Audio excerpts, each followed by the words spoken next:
अच्छा जी, तो अब इसमें ये है कि ये बेसिक अहम कॉलम्स हैं, ठीक है? और प्रोसीजर कोड में देखें, प्रोसीजर या सीपीटी कोड में उसका कोड और डिस्क्रिप्शन आ जाएगी, ठीक है? इन डायग्नोसिस कोड में उसका डायग्नोसिस कोड और उसकी डिस्क्रिप्शन आ जाएगी। अच्छा, रिजेक्शंस जब होती हैं कि कोई चीज़ रिजेक्ट हो जाती है, पेमेंट नहीं होती उसकी, तो उसका भी कोड और डिस्क्रिप्शन जो है वो आ जाती है, ठीक है? तो ये पेमेंट की इन्फॉर्मेशन, ये जो है, ये कुछ एट्रीब्यूट जो हैं यहाँ पे हमारे पास मौजूद हैं। अच्छा, इंश्योरेंस को पेयर भी कहते हैं, पेयर, इंश्योरेंस को पेयर भी कहते हैं, ठीक है? और इसमें और भी कॉलम्स जो हैं वो थोड़ा-सा मैं आपको गाइड कर दूँगा इंशाल्लाह जब आप इम्प्लीमेंटेशन स्टार्ट करेंगे, ठीक है? तो ये आपने टेबल्स बनाने हैं, टेबल्स की ईआरडी, जो आपकी ईआरडी बनेगी वो ये वाली, इस तरह से। अच्छा, ये आपकी सिस्टम की ईआरडी नहीं है, बल्कि ये बिलिंग के प्रोसेस की ईआरडी है, ठीक है? आपके सिस्टम की ईआरडी में कौन से टेबल्स होंगे? रूल्स का टेबल होगा, मेटा रूल्स का टेबल होगा, ठीक है? रूल एप्लीकेशन लॉग का टेबल हो जाएगा, ठीक है? सिक्योरिटी का टेबल हो जाएगा, प्रोडक्शन का टेबल, उसका अपना और भी आपके टेबल्स होंगे कुछ, जो आगे चल के इसके चैप्टर में आगे आते हैं, उनको हम उधर डिस्कस करेंगे। ये वो सिस्टम है जो कि बेसिकली बिलिंग का सिस्टम है, जिसमें सारी इंफॉर्मेशन, जिसके कॉलम्स आपने जिन इसमें वो डाटा स्टोर्ड है जिनके ऊपर आपने रूल्स को अप्लाई करना है, यूँ समझें, ठीक है? समझ सही आ है गई जी बात? तो ये आपने क्यों बनाने होंगे, ये वाले टेबल्स? हाँ जी, सर, सामन, यहाँ पे कंफ्यूजन आ रही है सर। ये टेबल्स क्यों बनाने होंगे? क्योंकि रूल्स इन्हीं के कॉलम्स को पिक कर रहे होंगे ना, पेशेंट के कॉलम को, क्लेम के कॉलम को, दी क्लेम की डेट ऑफ सर्विस क्या है, यस सर। ठीक है? सारा रूल जो है इन्हीं के कॉलम्स, इन्हीं के एट्रीब्यूट्स को पिक कर रहे होंगे, इन्हीं, इसमें वो डाटा स्टोर है जो आपने चेक करना है, जिसके ऊपर आपने चेक्स अप्लाई करने हैं, ठीक है? अगर आपने चेक्स ऐसे हवा में तो अप्लाई नहीं कर सकते ना। Yes sir. एक क्लेम में कौन से डायग्नोसिस कोड्स हैं, कौन से प्रोसीजर कोड्स हैं, वो आपके सारे इन टेबल्स में होंगे। आपके रूल जो हैं वो तो सिंपल क्यूरीज हैं, वेयर की क्लास वाली, ठीक है? Yes sir. वो किन टेबल्स से रिलेटेड क्यूरीज हैं, वो इन सारी टेबल्स से रिलेटेड क्यूरीज हैं। कि इस प्रोवाइडर की स्पेशलिटी जो है, फर्ज करें ईएनटी है, और वो आई का प्रोसीजर साथ में लिख दिया उसने, तो वो तो गलत हो जाएगा ना, कि आप ईएनटी के स्पेशलिस्ट हैं और आपने आई का प्रोसीजर लिख दिया गलती से, ठीक है? ये तो बहुत यस सर। गलत बात होगी ना। तो वो सारा डाटा जो हमने चेक करना है, जिसके लिए हमने रूल्स बनाने हैं, ठीक है? जिसके कॉलम्स हमारे रूल्स के वेयर क्लास में मेंशन्ड होंगे, इन टेबल्स के कॉलम्स उधर मेंशन्ड होंगे, ठीक है? तो वो, यस सर।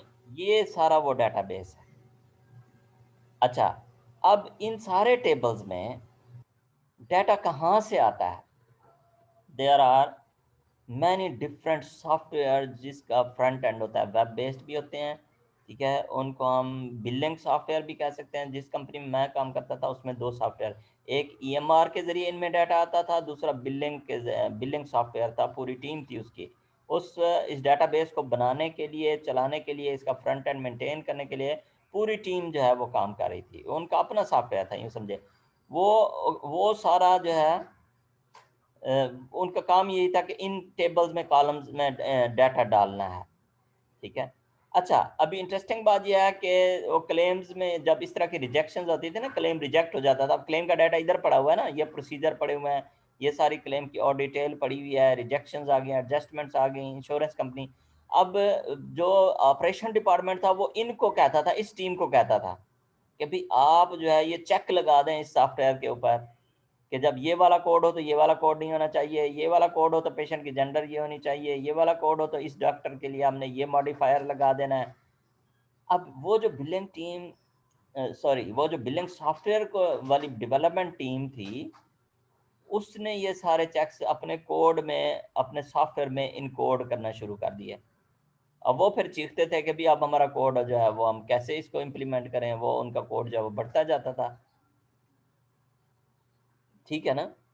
तो जब यस। हमारी टीम डेवलप हुई, तो हमने क्या किया कि हमारा सॉफ्टवेयर फ्रंट एंड अलहदा था, उसके ज़रिए हम चेक्स को इम्प्लीमेंट करते थे, ठीक है? और वो सारे चेक्स इस डाटा के ऊपर जो है वो अप्लाई होते थे और रिज़ल्ट्स आ जाते थे और डाटा जो है वो क्लीन होके इंश्योरेंस की तरफ जाता था, ठीक है? इस सॉफ्टवेयर का काम जो जी है वो हमने कम कर दिया, जो कि बिलिंग वाला सॉफ्टवेयर था, उसका काम हमने कम कर दिया बेसिकली। सारा चेकिंग एंड वैलिडेशन वाला काम हमने अलहदा से कर लिया और सीक्वल लेवल पे इंटरनली बैक एंड पे परफॉर्म होता था हमारे रूल्स की वजह से। तो अभी जी अभी जी नोट कर लें, आपने ये टेबल्स तो बनाने होंगे और इनमें डाटा भी स्टोर करना होगा, लेकिन कैसे करेंगे? डायरेक्टली, सीक्वल में डायरेक्टली। डायरेक्टली का मतलब समझते हैं? Yes sir. हाँ, यूजिंग पंच करेंगे डाटा। हाँ, डायरेक्टली डेटाबेस में मैनेजमेंट स्टूडियो वो जो सीक्वल वाला होता है एडिटर, उसके ज़रिए, क्यूरीज़ के ज़रिए, डायरेक्ट टेबल में जाके आप कोई 5-5, 10-10 वैल्यूज़ डालेंगे, 15-15 वैल्यूज़ डालेंगे ना, डिपेंडिंग अपॉन किस टेबल में वैल्यू डाल रहे हैं, तो तब वो चेक होंगे ना आपके रूल्स। ऐसे अब रूल्स को असल मकसद ये है कि रूल्स को फिर हमने वैलिडेट चेक करके रन करके भी दिखाना है ना। समझ आ यस रही सर। है बात? तो इनमें सैंपल यस सर। डाटा जो है वो आपको स्टोर करना पड़ेगा, लेकिन नॉट थ्रू फ्रंट एंड, उसका फ्रंट एंड नहीं बनाना होगा, ठीक है? फ्रंट एंड में तो यस सर। ईएमआर, ईएचआर या बिलिंग सॉफ्टवेयर हो जाते हैं, लेकिन आपने क्या करना होगा कि डायरेक्ट डेटाबेस में ये वैल्यूज़ डालनी होंगी, ठीक है? ये बहुत यस इंपॉर्टेंट सर। है रूल्स को रन करने के लिए। अच्छा जी।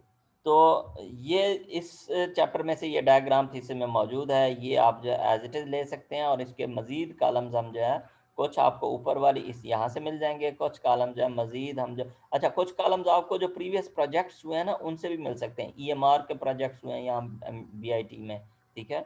और भी प्रोजेक्ट्स हुए हैं, तो कुछ कॉलम्स मैं भी आपको बताऊँगा। Yes sir. ठीक हो गया जी? ये सर डेटाबेस ये सारे ऐड करने होंगे इसमें, इसमें स्किप करने वाला नहीं है हमारे प्रोजेक्ट के मेरा लिहाज ख्याल से। कोई स्किप करने वाला हो, गारंटर का टेबल जो है स्किप कर दें तो कर दें, ठीक है? लेकिन ये ज़्यादातर ये मतलब ये सिंप्लीफाइड है। वैसे तो 150 टेबल्स होते हैं ना, यस सर।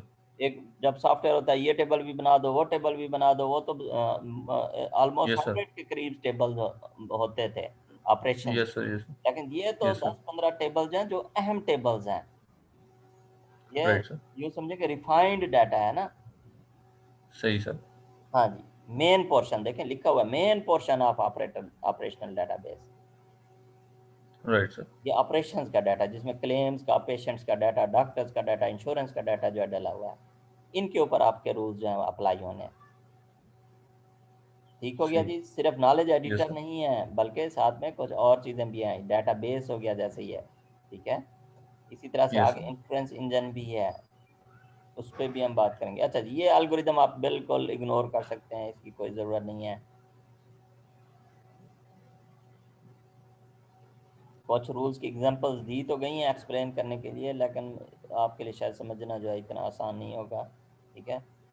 अच्छा, यहाँ पे ये देखें, ये एक रूल बना हुआ है कि अगर पेयर आईडी जो है ये है एक पेयर के लिए, एक इंश्योरेंस के लिए रूल बना हुआ है और पॉलिसी नंबर जो है ये है, तब जो है वो क्लेम को ब्लॉक कर दे। ये एक्शन है, ब्लॉक कर दे, ठीक है?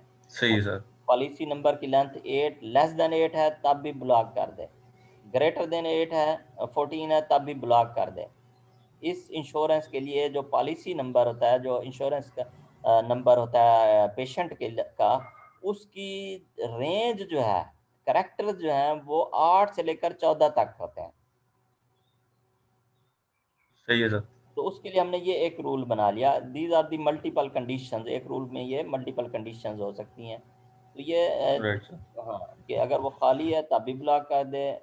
अच्छा, इसमें और है, या ये कंडीशन हो तब भी ब्लॉक कर दे क्लेम को। ब्लॉक का क्या मतलब है? आगे इंश्योरेंस को नहीं भेजना ना, कि अब ये वैलिड यस नहीं सर। है डाटा, अब इसे ज़रा करेक्ट करने की ज़रूरत है ना। चाहे यस डॉक्टर सर। इन्फॉर्मेशन ले लें, चाहे खुद आपके पास इन्फॉर्मेशन हो, ठीक है? डाटा एंट्री ऑपरेटर ने गलत इन्फॉर्मेशन डाल दी हो, ठीक है? तो वो जो है करेक्ट करना ज़रूरी है। पॉलिसी नंबर की लेंथ जो है वो इस रेंज में होनी चाहिए, तब क्लेम ब्लॉक नहीं होगा, अदरवाइज ब्लॉक। ये जो एक्शन है ना ब्लॉक क्लेम वाला, ये डिफ़ॉल्ट एक्शन है कि जब भी कोई गलती हो, क्लेम को रोक दो जी। Yes sir. ठीक है, और शो कर दो भाई this is faulty claim, it should be corrected. अच्छा, पेशेंट जेंडर मिसिंग और इनवैलिड, जेंडर की इंफॉर्मेशन ही नहीं जा रही, ठीक है, तभी क्लेम राइट सर। ब्लॉक हो जाएगा। ये इसमें just to explain thesis point of view से कुछ जो है वो दिए गए हैं, ठीक है। अच्छा, जेंडर अननोन है, अनडिफाइंड है, खाली है जेंडर की वैल्यू, ठीक है, तो उसे जो है क्लेम को ब्लॉक कर दें, ठीक है। तो ये एल्गोरिदम को आगे ज़्यादा डिटेल में देखने की ज़रूरत नहीं है।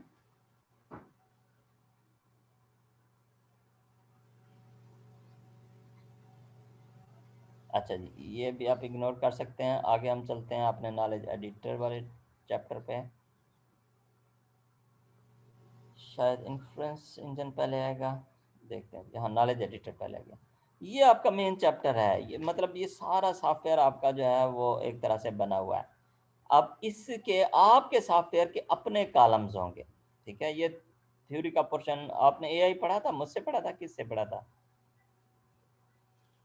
नो सर, नहीं पढ़ा इसमें। एआई को यही तो, नहीं पढ़ा। तो उसकी नहीं ज़रूरत आपने पढ़ा। पीएच पढ़ाया था।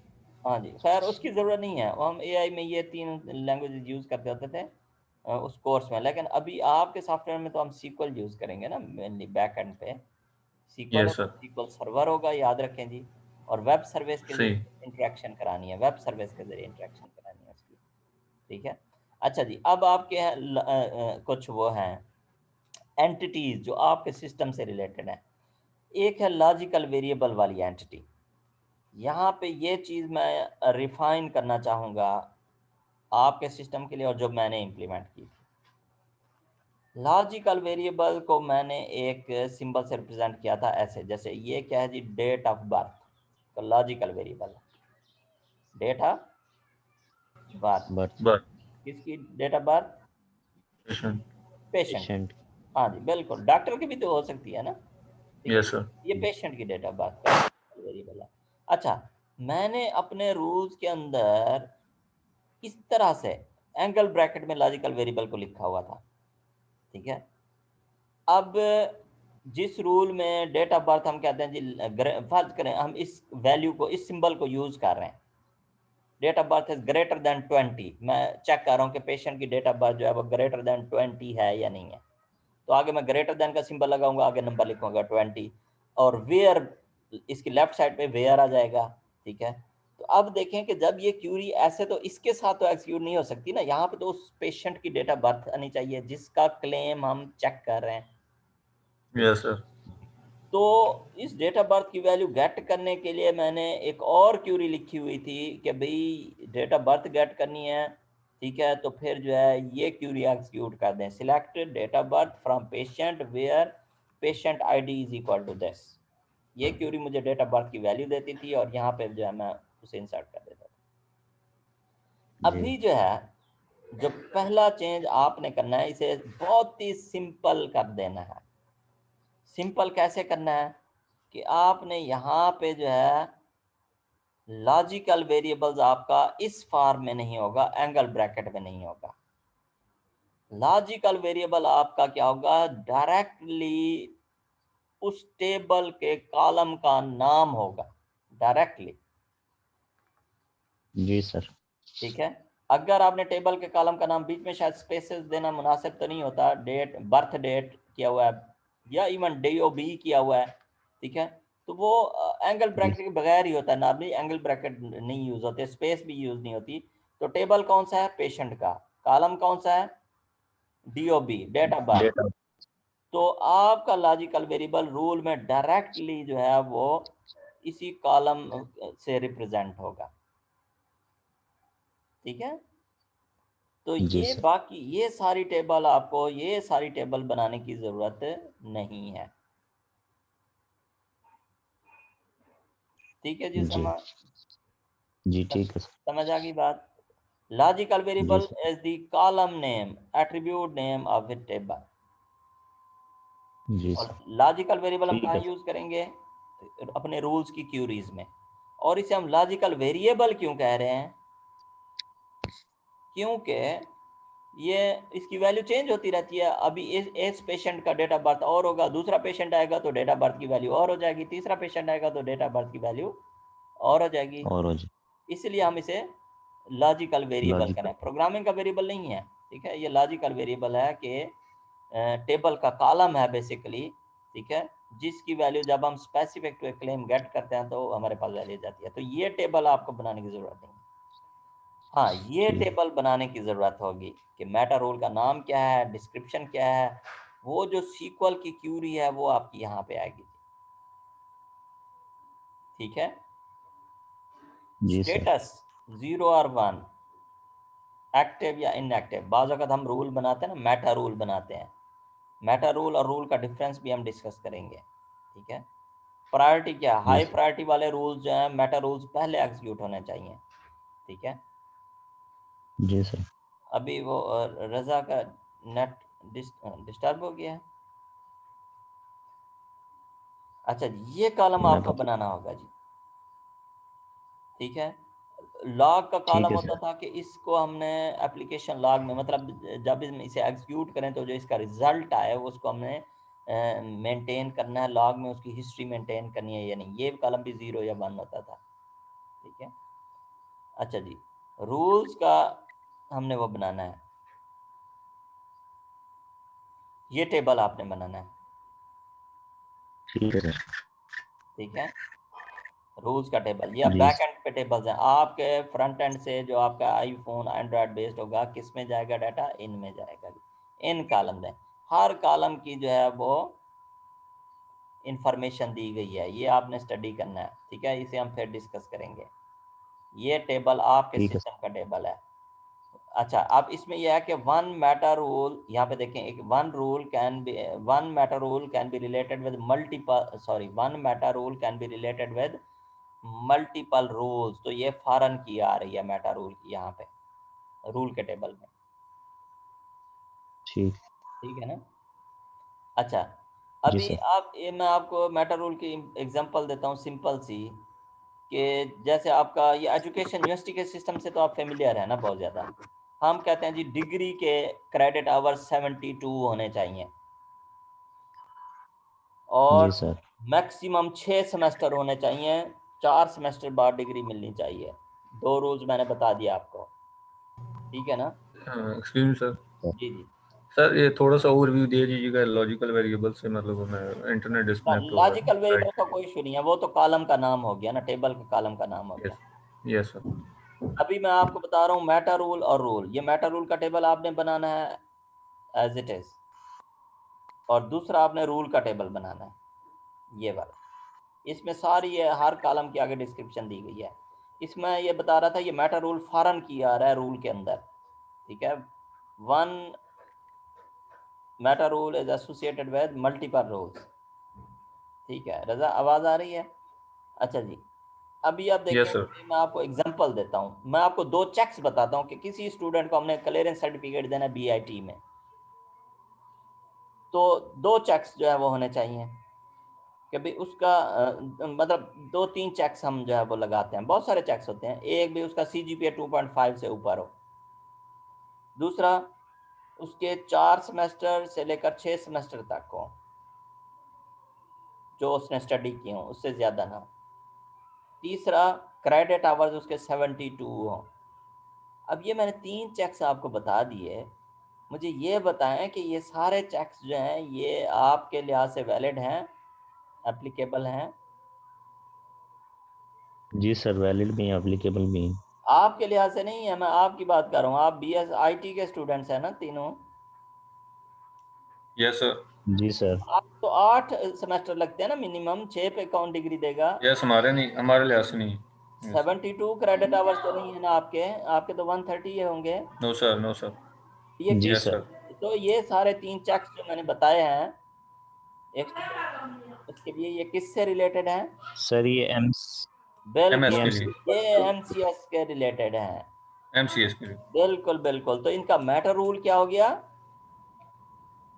Degree programme is MCS. Equal to MCS. Degree programme is equal जी टू सर। एमसीएस। तो डिग्री एमसीएस। प्रोग्राम की एमसीएस। वैल्यू कहाँ से आएगी? स्टूडेंट के कॉलम में से, एमसीएस वाले स्टूडेंट के कॉलम में से यस आएगी। सर। डिग्री प्रोग्राम यस हमारा सर। क्या हो गया? लॉजिकल वेरिएबल हो गया। एमसीएस होगी कांस्टेंट वैल्यू, और ये हमारा क्या रूल हो गया? Meta rule. समझ आ गई जी बात? सही सर। हो गया। तो उस मेटा जी रूल सर। के अगेंस्ट, बजाय इसके कि हम हर एक के साथ लिखते हैं भाई उसका डिग्री प्रोग्राम MCS हो और क्रेडिट आवर 72 हो, डिग्री प्रोग्राम MCS हो और CGPA इतना हो, डिग्री प्रोग्राम है, बजाय इसके हम बार बार लिखने की इस कंडीशन को हमने एक दफा ऊपर लिख दिया भाई ये MCS के ये सारे रूल्स एक्टिव हो जाएं, BCS वाले रूल्स, क्योंकि अब ये स्टूडेंट जिसको हम चेक करने लगे हैं ना ये MCS का स्टूडेंट है, BCS वाले सारे रूल इनएक्टिव रहेंगे, तो सिस्टम यस जी सर, सर। बिल्कुल एफिशिएंट हो जाएगा कि नहीं हो जाएगा? हो जाएगा। यस तो मेटा रूल का समझ आ गया आपको? यस जी सर, सर। रूल का भी समझ आ गया?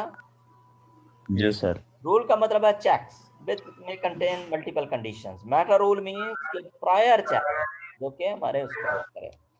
अच्छा, अब इसमें मेडिकल बिलिंग में भी इस तरह के रूल्स होते हैं कि भी अगर ये इंश्योरेंस है, मेडिकेयर है, तो इससे रिलेटेड रूल सारे जो है वो एक्टिव हो जाएं, ठीक है ना? तो इस तरह के मेटा रूल्स जो यस हैं सर, वो हमारे उसमें होते हैं। तो ये कॉलम्स आपने जो है ये आपने अपने टेबल्स में बनाने हैं, ये इनमें तो आपका डाटा आना है, ठीक है, इन टेबल्स में, ठीक है, मेटा रूल वाले में, रूल वाले में, और ये रूल एक्शन प्रोसीजर, ये टेबल भी आपने बनाना है। सीक्वल प्रोसीजर, जैसे डिफॉल्ट में मैंने रूल एक्शन आपको क्या बताया था कि ब्लॉक द क्लेम, ये डिफॉल्ट एक्शन प्रोसीजर होता है, क्लेम को रोक दो, सब आगे इंश्योरेंस की तरफ नहीं जाना, उसका स्टेटस 1 कर दें, ब्लॉक क्लेम का, इस तरह से, ठीक है। तो रूल एक्शन में हमारे जी सर। पास बहुत सारे एक्शंस हो सकते हैं, ठीक है भाई, ये मॉडिफायर लगा दो, ये कोड को चेंज कर दो, ठीक है, बहुत सारे इसमें हो सकते हैं एक्शंस। वो एक्शंस किस फॉर्म में इंप्लीमेंटेड होंगे? सीक्वल क्यूरी, सीक्वल के स्टोर्ड प्रोसीजर्स की फॉर्म में एक्शंस होंगे, ठीक है। तो ये टेबल भी आपने बनाना है। स्टोर्ड प्रोसीजर सीक्वल में बनाएंगे, उनका नाम जो है हमारे पास इधर होगा। तो जब हम एडिटर में कोई रूल नया डिफाइन करेंगे तो हम सिलेक्ट कर लेंगे भाई ये रूल के साथ ये एक्शन परफॉर्म करना है। जैसे डिफॉल्ट एक्शन या जी मेन सर। एक्शन कौन सा है? ब्लॉक द क्लेम, तो हम रूल का वो कर देंगे, ये स्टोर्ड प्रोसीजर बना लेंगे, और उसका नाम, उसका रिकॉर्ड, उस स्टोर प्रोसीजर की इंफॉर्मेशन इधर हो जाएगी हमारे पास, ठीक है। जी सर। अच्छा जी, एप्लीकेशन लॉग, ये भी हम एग्जीक्यूशन के लिए ज़रूरी होती है, रूल जब अप्लाई होते हैं ना उस डाटा के ऊपर, तो उसकी लॉग मेंटेन करना जो है ज़रूरी होती है। अच्छा जी, ये वाला हमारा डेवलपमेंट प्रोसेस था, रूल इसको हम इग्नोर कर सकते हैं, इसे आप थोड़ा गो थ्रू कर लीजिएगा। नॉलेज एडिटर के ऊपर आते हैं जी, फ्रंट है ये पहला मेन, ये हमारा knowledge base system, knowledge editor, knowledge management studio में से कह रहा था, डेस्कटॉप का जो वर्जन है।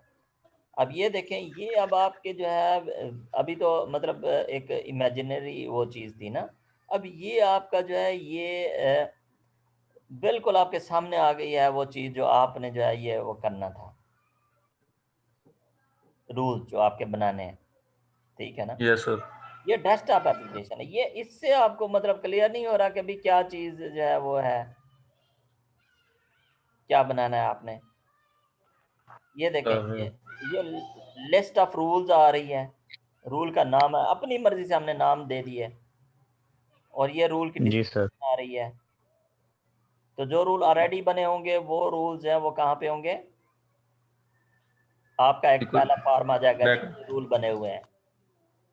यस अच्छा, 3 टैब्स हैं, rule, Meta rule, logical variable. Logical variable को आप देना चाहें दे देंगे, लेकिन इसमें हम कोई क्यूरीज वगैरह नहीं लिखेंगे, सिर्फ कॉलम्स के नाम शो करा देंगे भी ये टेबल्स हैं, ये कॉलम्स हैं, बस।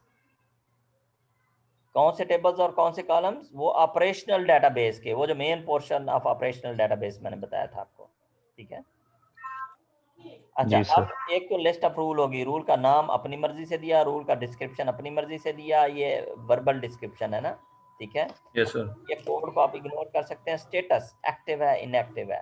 कैटेगरी, भाई सॉफ्ट रूल है, सख्त रूल है, या वार्निंग का रूल है, ठीक है, ठीक है। यहाँ से स्टेटस चेंज करेंगे, रेड रूल मीन जो कि बहुत सख्त है जी, जिस पे क्लेम वो रिजेक्ट, सब। ठीक है। अच्छा, यस सर, अब जो बंदा रूल बनाएगा उसकी इंफॉर्मेशन जो है यहाँ पे आ जाएगी, ठीक है। अच्छा, ये प्री कंडीशन को फिलहाल आप छोड़ देंगे, ठीक है। फॉर ऑल प्रैक्टिसेस है या किसी एक स्पेसिफिक प्रैक्टिस के लिए है, ठीक है, या इन प्रैक्टिसेस को छोड़ के बाकी प्रैक्टिसेस के लिए है, ठीक है। सारे पेयर्स के लिए है या सिर्फ इन पेयर, पेयर का मतलब क्या होता है? इंश्योरेंस, ठीक है ना। तो यहाँ पे वो ये इंफॉर्मेशन भी आप दे सकते हैं। ठीक है। क्रिएटेड बाय और क्रिएटेड डेट वो तो आ जाता है ना आपका। अच्छा, इसमें हम रेफरेंस भी देते हैं, अभी ये फलां पर्सन ने जो है ये उस वक्त मैंने एक्चुअल, ये हमारे एक्चुअल रूल्स है ना, ये डमी तो नहीं है। तो उस वक्त जो बिलिंग एग्जेक्टिव थी उन्होंने हमें ईमेल की थी भी ये रूल आप बनाएं, तो हमने फिर ये रूल जी सर। बनाया। अब ये आपका रूल का कंस्ट्रक्शन एरिया यूजर इंटरफेस है। इसमें इंफॉर्मेशन सेगमेंट्स होते हैं कि procedure code of claim having include an EDI checked is equal to this। ठीक है, जिसका EDI checked हो उसमें ये प्रोसीजर जो है ये यूज हो रहा हो। ठीक है, पेशेंट जेंडर जो है वो फीमेल ना हो। ठीक है, फीमेल होगी तो ये रूल जो है, ये कंडीशन जो है वो हो जाएगी, इनवैलिड हो जाएगी। अच्छा, एक्शन, ये नीचे देन के बाद एक्शन है, block the claim by making all it's status blank. RBS block claim CPT is only applicable on female. ये जो प्रोसीजर है ये सिर्फ फीमेल के लिए अप्लाई होता था। देखें ना, हर मतलब मेल और फीमेल के लिए जो है मेडिकली प्रोसीजर्स बाज़ों का डिफरेंट होते हैं ना। जो फीमेल्स जी की बाज़ों सर। का डिजीजेज होती हैं वो मेल्स के लिए एप्लीकेबल नहीं होती, और उनका ट्रीटमेंट भी वो मेल के लिए एप्लीकेबल नहीं होता। कुछ मेल्स के डिजीजेज एंड प्रोसीजर्स होते हैं वो फीमेल के लिए नहीं होते। तो ये रूल जो है ये बनाया गया है। जी सर। तो इसमें हमने यहाँ पे इनको ये हाइपरलिंक्स को, ये अब आपने एक फार्म आपका बनेगा, ये जब क्लिक होंगे ना, ठीक है, ये इंफॉर्मेशन सेगमेंट्स क्लिक होंगे और नीचे ये एक्शन वाला सेगमेंट क्लिक होगा।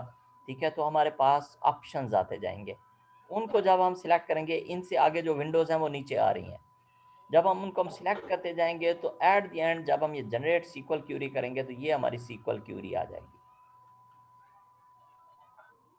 जी एफ और सर। फीमेल दो मैंने क्यों लिखा हुआ है, क्योंकि डाटाबेस में वैल्यूज इनकंसिस्टेंट पड़ी हुई थी, कुछ में एफ आ रहा था कुछ में फीमेल आ रहा था। ठीक है, तो हमने फिर दोनों चीज़ें जो है वो दोनों चीज़ें जो है वो मैंने डाल दी। ठीक है, तो इसमें जी सर। ये वाली चीज़ एफ वाला पोर्शन ये इंजन से रिलेटेड है, इस पोर्शन को आप छोड़ देंगे। वेयर के बाद ये करके हम जो है फिर आगे एक्शन दे देंगे भी ये एक्शन जो है ये परफॉर्म करना है। अब ये देखें, ये जो है ये स्टोर्ड प्रोसीजर का नाम है कि इस क्लेम को ब्लॉक कर देना है इस मैसेज के साथ, और यहाँ पे जो है ये एंड हो रहा है। ये वेयर के बाद सीक्वल क्यूरी में वेयर के बाद कामा डाल के ना बिगिन एग्जीक्यूट ये हम कर सकते हैं। तो ये सीक्वल जी क्यूरी जो है ये इंजन के जरिए एग्जीक्यूटेबल होगी। यहाँ पे तो मैं एंगल ब्रैकेट में दिए हुए है ना, ये समझें आपके कॉलम्स के नाम है। जब हम क्यूरी में कॉलम का नाम लिखते हैं ना, सिंगल कोड नहीं डालते, ऐसे है या नहीं है? यस जी सर। सर। सिंगल कोड तो कांस्टेंट वैल्यूज के इर्द गिर्द होता है ना। यस। तो यहाँ पे जी तो सर। खाली प्रोसीजर कोड 1 आएगा, प्रोसीजर और पेशेंट जेंडर आएगा। ठीक है, ये सिंगल कोड और ये एंगल ब्रैकेट नहीं आएंगे। ये लॉजिकल वेरिएबल को रिप्रेजेंट कर रहा है, किस पेशेंट की जेंडर, किस पेशेंट का प्रोसीजर कोड, जो भी क्लेम चेक होगा। ये बहुत सारे क्लेम्स को चेक करने के एक जेनेरिक रूल्स बना दिया ना हमने, रूल बना दिया ना। ठीक है, जी सर। यस। तो ये अब इसको आपने ब्रेकअप करना है into multiple multiple mobile device farms. एक आपके पास रूल्स की लिस्ट आ जाए, डिस्क्रिप्शन आ जाए। ठीक है, फिर एक रूल को एडिट करने का या न्यू क्रिएट करने का फॉर्म्स। अब ये जो फॉर्म्स होंगे आप मल्टीपल होंगे। ठीक है, एक फॉर्म में आप ये ऊपर वाला पोर्शन दिखा सकते हैं, एक फॉर्म में ये आखिर वाले फॉर्म में ये दिखा सकते हैं, तीसरे फॉर्म में आप ये दिखा सकते हैं, चौथे फॉर्म में आप ये क्यूरी दिखा सकते हैं। ठीक है, और इनके दरमियान फिर नेविगेशन भी होगी ना। जी यस सर। Sir, exactly. अच्छा जी, तो फिर जब इनमें से ये हाइपरलिंक जब क्लिक होंगे ना तो आगे देखें कि आगे आपके पास कौन से ऑप्शंस फॉर्म जो है वो आ सकते हैं। ये पहला फॉर्म आ गया, इंफॉर्मेशन सेगमेंट्स भी, date of birth, illness date, date of service, date of EM code. ठीक है, ये चीज़ें कौन सी आपने चेक करनी है। ठीक है, ये इंफॉर्मेशन सेगमेंट्स आ गए। तो वो जो दरमियान वाला पोर्शन था वो देखें बेसिकली यहाँ पे जो है ये बन रहा है। ठीक है, ये इसको आप जो है वो ऐड करते जाएंगे। ठीक है, यहाँ पे आप एंड, आर, एंड, नॉट के जरिए मल्टीपल कंडीशन, ये सारी जो है ये वेयर क्लास में आपकी वो आती है ना। ठीक है, और फिर नीचे ये एक्शन वाला जी प्रोसीजर ये सर। भी आप सिलेक्ट कर सकते हैं हाइपरलिंक की मदद से। अब ये जो फार्म है ये तकरीबन मोबाइल डिवाइस जितना ही फार्म है जी, ऐसे है या नहीं है? जी सर। ऑलमोस्ट। एफर्ट थोड़ा सा करनी पड़ेगी कि ये जो पॉपअप मेन्यूज यहाँ पे मैंने शो किए होते हैं वो आपको मोबाइल डिवाइस में जो शो करने होंगे। तो collection of multiple conditions and their actions, when these conditions exist then perform this task. ठीक है। अच्छा, अब आगे जब हम इनको क्लिक करते हैं, ये तो एरो को ये मैंने डाला हुआ, तो ये हम क्लिक करके एंड को क्लिक करके एंड नॉट और नॉट जो है वो कर सकते हैं। पैरेंथेसिस भी डाल सकते हैं कंडीशंस को ग्रुप करने के लिए। ठीक है। अच्छा, अब ये कंडीशंस बनाने के लिए, रूल कंडीशन बनाने के लिए, ठीक है, कि ये आप जो है ये वेरिएबल आ गया, ठीक है, और ये वैल्यू आ गई। कोई सीक्वल का फंक्शन अप्लाई करना चाहें, जब ये बटन अप्लाई होगा। अच्छा, ये आप कंडीशन में देखें ना, equal to, not equal to, logical condition वही आपकी जो होती हैं, greater than, less than, between, in between. ठीक है। ये यहाँ पे हमने इंटरफेस दिया हुआ है। जब ये क्यूरीज जनरेट होती हैं तो ये हमारे पास क्यूरीज जो है, ये अभी ये भी डिस्क्रिप्टिव फार्म है। क्यूरीज जो है हमारे पास, उसमें फिर प्रॉपर सीक्वल के ऑपरेशंस होते हैं, जैसे नॉट इन, सीक्वल का ऑपरेशन है ना नॉट इन का। ठीक है, ये जी नॉट सर। इन है। ये इक्वल का ऑपरेटर तो ये भी होता है, इस तरह लेस देन, ग्रेटर देन भी हो सकते हैं। अच्छा जी, जब ये वाला हमारा क्लिक हुआ, ये वाला इधर इधर मैंने क्लिक किया, एंड आर को क्लिक किया, ये फार्म मेन्यू ओपन हो गया, एरो को क्लिक किया, ये मेन्यू ओपन हो गया, इसको मैंने क्लिक किया, इसको मैंने क्लिक किया, बिलिंग फिजिशियन इन, तो ये जो है ये वाला फार्म ओपन हो गया कि आप एक रूल की कंडीशन, एक कंडीशन दे रहे हैं। ठीक है। फिर इसमें जब मैंने इसको क्लिक किया, बाद होता है आपको ट्रिम करना पड़ता है वैल्यूज को। कॉलम में, डेटाबेस में वैल्यूज कंसिस्टेंट नहीं पड़ी होती है ना, जैसे मैंने दिखा आपको, एफ है और मेल है और फीमेल है, वो एफ और फीमेल दो वैल्यूज थी, तो बाज़ औक़ात डाटा इनकंसिस्टेंट नहीं होता, तो हमें सीक्वल के फंक्शंस अप्लाई करने पड़ सकते हैं, सीक्वल के फंक्शन अप्लाई करने पड़ सकते हैं। तो इधर हमने खाली इंटरफेस दिया दिया भाई, लेफ्ट ट्रिम करना है, राइट ट्रिम करना है, रिप्लेस करना है, न्यूमेरिक करना है। ठीक है।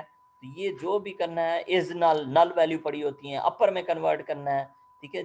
ये सीक्वल के फंक्शंस जो हैं ये अप्लाई हम कर रहे हैं। तो ये दो फंक्शन मैंने अप्लाई का क्लिक किया, तो ये इस वैल्यू के ऊपर ये दो फंक्शंस अप्लाई हो गए।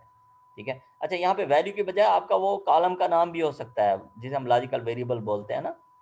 तो वैल्यू तो जी चले सर। हम दे रहे हैं, उस पर इतना ज़रूरी नहीं है, लेकिन जब कॉलम का नाम होता है तो इसमें बहुत दफ़ा में जो है ये इज नल का चेक, ट्रिम का चेक, अपर का चेक जो है ये करना पड़ता है कि अपर में कन्वर्ट कर दे।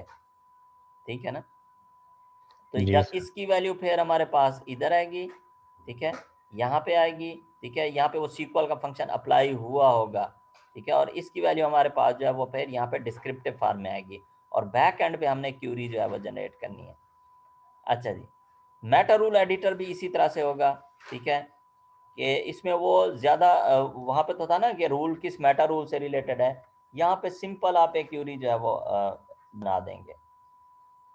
ये ऊपर जो विंडोज़ बनी हुई हैं सेम विंडोज़ होंगी। जी सर। ठीक है, और ये जो है यहाँ पे सिंपल जो है ये आ जाएगा हमारे पास, ये मेटा रूल है। इसमें भी उसी तरह से कंडीशंस ही चेक होंगी, जैसे हमने कहा ना कि student belongs to MCS, degree programme of student is MCS, वो एक चेक परफॉर्म हो गया।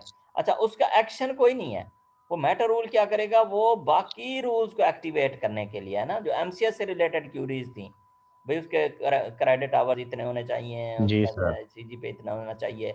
ये मेटा रूल का काम बाकी रूल्स को एक्टिवेट करना है। ठीक है,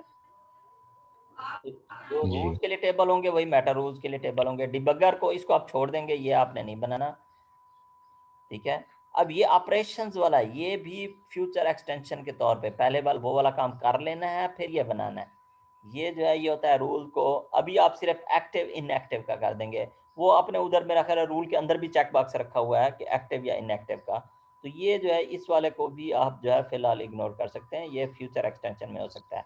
कि भाई हमारे जो है 3 सर्वर्स होते थे, यूएसए में भी होता था, इस्लामाबाद में भी होता था, ऑपरेशन सर्वर भी होता था, और डेवलपमेंट सर्वर भी होता था जिसपे हम डेवलपमेंट करते थे, कि ये रूल यहाँ पे एक्टिव है, इसको ऑपरेशन में मूव करना है।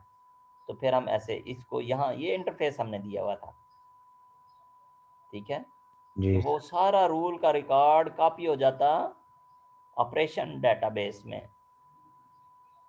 ये फ्रंट एंड दिया हुआ था हमने। जी सर। तो ये बनाना है हमने भी। नहीं, ये आपने को नहीं। बनाने की जरूरत नहीं, आपका तो सिर्फ लोकल ही सिस्टम होगा ना, एक ही सर्वर है ना। Yes sir. Front end mobile है, लेकिन बैक एंड पे सर्वर जो है थ्रू वेब सर्विस एक ही होगा। अच्छा जी, ये आप बनाना चाहें तो ये आप बना देंगे, लेकिन अभी इसकी भी ज़रूरत नहीं है, कि आप मल्टीपल यूजर्स, अभी तो आपका एक ही यूजर होगा ना, नॉलेज इंजीनियर कह लें, डोमेन एक्सपर्ट कह लें उसे, ठीक है। तो ये सिक्योरिटी राइट्स भी हम उसे दे देते भी कौन सी विंडो ओपन कर सकता है, कौन सी नहीं ओपन कर सकता, क्या ऑप्शंस हैं। परफॉर्मेंस ये भी आपको शो करने की ज़रूरत नहीं है, बाकी मॉड्यूल्स की भी ज़रूरत नहीं है, ठीक है जी। तो ये आपका बेसिकली प्रोजेक्ट है नॉलेज एडिटर का। ये इन फॉर्म्स में जो है बहुत क्लियरली जो है ये डिफाइंड है। मेटा रूल का फॉर्म हो गया, लॉजिकल वेरिएबल का फॉर्म बनाने की ज़रूरत नहीं है, सिर्फ अब शो करना चाहें कि ये कॉलम्स हैं डाटाबेस में। अच्छा, कौन से डाटाबेस में? ऑपरेशनल डाटाबेस में, जिसका ERD मैंने आपको शो किया। तो बैक एंड पे जो SQL क्यूरी आपकी बनेगी, ठीक है। अच्छा, जब ये देखें, ये है ना, ये एडिट का ऑप्शन, ये जो टिक होता था ना, ये वाला, ये फॉर्म ओपन हो जाता था, ये वाला। जब इसे हम ओके कर देते तो सारी इंफॉर्मेशन यहाँ पर वापस आ जाती। जनरेट क्यूरी करते थे तो ये जो है, जी सर। ये क्यूरी जनरेट होती, और इस क्यू ये भी एडिटेबल है। यहाँ पे फर्ज करें क्यूरी सही जनरेट नहीं होती तो एडिट करके यहाँ पे सेव विद मैनुअल चेंजेस हम सेव कर देते हैं, ठीक है। सेव का बटन ये जी ऊपर सर। लगा हुआ था। तो ये बेसिकली आपका इसी तरह के दो, एक रूल के लिए और एक मेटा रूल के लिए, ये आपके फॉर्म्स है। इसमें ये बताएं बनाने हमने सर। Yes sir. कोई क्वेश्चन हो, कोई चीज समझ ना आई हो, है जी। सर अभी के लिए जैसे स्टेप बाय चलेंगे तो फिर मजीद पूछते जाएंगे हाँ साथ जी साथ। बिल्कुल। और आपने साइन अप का फॉर्म मुझे थ्रू वेब सर्विस बना के दिखाना है, ऐसे ही है? बिलाल तो कह रहा था उसने बनाया हुआ है। सर SQL मेरा सर्वर के एरर आ उसमें वो बनाया है सर मैंने API। भी, लेकिन ये कि इशू आ रहा है उसमें। ना, वो आपने मुझे बना के दिखाना है जी। ओके, तो अभी आप इसको ठीक ज़रा है। गो थ्रू कर लीजिएगा, फिर कोई कन्फ्यूजन होगा तो अगर वेंसडे को मीटिंग हमारी ना हुई तो फिर फ्राइडे को होगी, ठीक है जी। ओके चलें सर। सर। इंशाल्लाह सही है sir, thank you. Face to face meeting, okay, अपने लैपटॉप भी थैंक यू सर। लाइएगा, यस ओके सर। सर। ठीक यस है सर। जी। ओके जी, बेस्ट ऑफ लक। तो ओके अल्लाह हाफिज़। आपका sir. Okay project sir. As thank you sir. Compare to other students आपका प्रोजेक्ट इजी है मेरी नज़र में, ठीक है। ओके जी, सही ओके, ओके है सर। अल्लाह हाफिज़ जी, अल्लाह सर। हाफिज़। अभी तो थैंक यू काफी सर। लग रहा है डिफिकल्ट, लेकिन ये है कि स्टेप नहीं नहीं, जो वाइज चलेंगे रिक्वायरमेंट्स तो क्लियर इंशाल्लाह हो अल्लाह तो, बेहतर करेगा। हाँ, रिक्वायरमेंट्स क्लियर हो तो फिर चीज़ें इजी होती हैं, ठीक है। Yes sir. चलें सर। थैंक यू ओके, जी सर। सर। अल्लाह थैंक हाफिज़ यू जी, अल्लाह सर। हाफिज़। सर ये अल्लाह वीडियो हाफिज। शेयर कर दीजिएगा। ये मैं यूट्यूब पे अपलोड करता हूँ ना, दोनों पार्ट्स इसके। Yes sir, thank you. Okay, thank you Allah sir. Thank you sir. Allah हाफिज़। अल्लाह हाफिज।